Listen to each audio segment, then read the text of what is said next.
Today, I'm going to walk you through what makes a statement of the facts effective, especially in legal writing where clarity and credibility matter. Think of the statement of the facts as the backbone to any good brief or memo. It sets everything else up. The statement of the facts is really the reader's first introduction to the case. It gives them the what happened without telling them what to think about. A strong set of facts stays objective.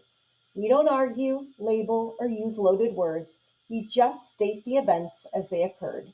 Specific details matter. Instead of saying someone was negligent, which is a legal claim of action, we show the actions or lack of actions that make the reader believe that that person was actually negligent. Context is key, but only the context the reader actually needs, enough to understand the dispute, but not so much that it's cluttered. It's a balancing act. And even when we stay neutral, we can still frame the story strategically in our favor through what we emphasize and how we organize it. So let's talk about organizing it. It's one of the biggest factors in readability. A chronological structure is usually the clearest, unless the case is complex enough to need thematic grouping. Maybe there's a lot of people in your case and a lot of characters, and we need to go through a chronological order, character by character. We want to include the facts that directly matter, meaning those that are tied to your legal elements, claims, defenses, or necessary background. We need to be able to set the stage for what you're going to prove later with your facts. Every fact should earn its spot.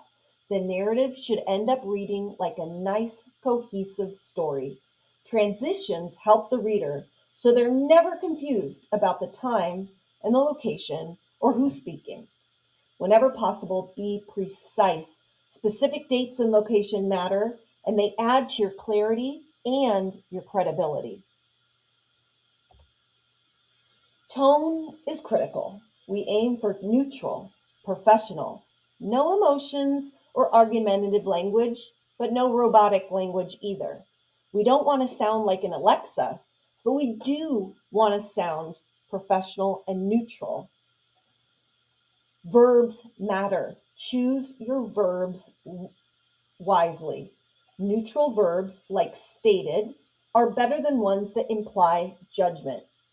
Writers can strategically highlight certain facts simply by placing them earlier in the narrative or giving them more detail, highlighting those facts with more details, and maybe downplaying facts that are not in your favor, as long as the structure remains accurate and fair.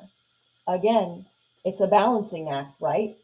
We avoid legal conclusions. Those belong later in your argument section, not in the statement of facts. When the facts are clearly presented, the reader naturally will develop your trust, and that trust sets the stage for your strong legal arguments that you're about to make.